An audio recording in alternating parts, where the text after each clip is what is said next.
ಕರ್ಕಾಟಕ ರಾಶಿಯವರ ಈ ತಿಂಗಳು ಹೇಗಿದೆ ನೋಡೋಣ. It's A general reading.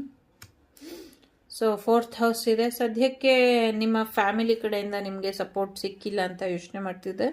ನಿಮ್ಮ ಫ್ಯಾಮಿಲಿ ಕಡೆಯಿಂದ ನಿಮಗೆ ಹೆಚ್ಚಿನ ಸಪೋರ್ಟ್ ಸಿಗುವಂಥ ಸಾಧ್ಯತೆ ಇದೆ.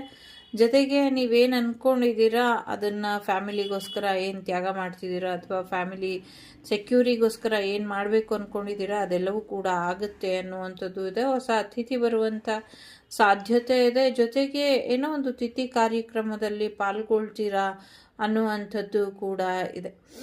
ಜೊತೆಗೆ ಒಂದಷ್ಟು ಅಚೀವ್ಮೆಂಟ್ ಮಾಡೋದ್ರ ಕಡೆ ಗಮನನ ಕೊಡ್ತೀರಾ ಅನ್ನುವಂಥದ್ದು ಇದೆ. ಒಂದಷ್ಟು ಇಂಪಾರ್ಟೆಂಟ್ ರೂಲ್ಸ್ ಏನೋ ಹಾಕ್ಕೊಂಡು ಅದನ್ನು ಓದಾಡ್ತೀರಾ ಅನ್ನುವಂಥದ್ದು ಇದೆ. ಕ್ಯಾಪ್ರಿಕಾನ್ ಮಕರ ರಾಶಿಯವರು ತುಂಬ ಇಂಪಾರ್ಟೆಂಟ್ ಆಗ್ತಾರೆ ನಿಮಗೆ, ಅಥವಾ ಏನೋ ಒಂದಷ್ಟು ಮೆಸೇಜಸ್ ಅವ್ರ ಕಡೆಯಿಂದ ಬರಬಹುದು ನಿಮಗೆ.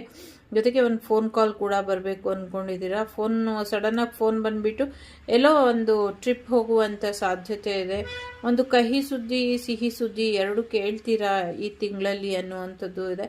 ಜೊತೆಗೆ ನಿಮ್ಮ ಜೊತೆ ಯಾರಿರಬೇಕು ಯಾರು ಇರಬಾರ್ದು ಅನ್ನೋದ್ರ ನಿರ್ಧಾರನ ನೀವು ತಗೊಳ್ಳಿ ಅನ್ನುವಂಥದ್ದು ಕೂಡ ಇದೆ. ನಿಮ್ಗೇನು ಮಾಡಬೇಕು ಅನ್ನೋದು ಗೊತ್ತಿದೆ.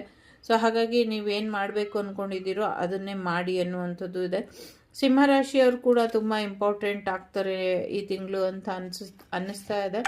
ಸೊ ಹಾಗಾಗಿ ಸ್ವಲ್ಪ ಯೋಚನೆ ಮಾಡಿ ನಿರ್ಧಾರ ತಗೊಳ್ಳಿ. ತಾಯಿ ಬಗ್ಗೆ ಏನೋ ತುಂಬ ತಲೆಗೆಡ್ಸ್ಕೊಳ್ತೀರಾ ಅಂತ ಅನಿಸುತ್ತೆ. ಸೊ ತಾಯಿ ಆರೋಗ್ಯದ ಕಡೆ ಕೂಡ ಹೆಚ್ಚಿನ ಗಮನನ ಕೊಡ್ತೀರಾ ಅನ್ನುವಂಥದ್ದು ಇದೆ. ಸೊ ಹೆಚ್ಚು ತಲೆ ಕೆಡಿಸ್ಕೊಳ್ಬೇಡಿ. ಕೋರ್ಟ್ ಕಚೇರಿ ವಿಚಾರಗಳು ಕೂಡ ನಿಮ್ಮ ಪರವಾಗಿ ಆಗತ್ತೆ ಅನ್ನುವಂಥದ್ದು ಕೂಡ ಇದೆ ಇಲ್ಲಿ.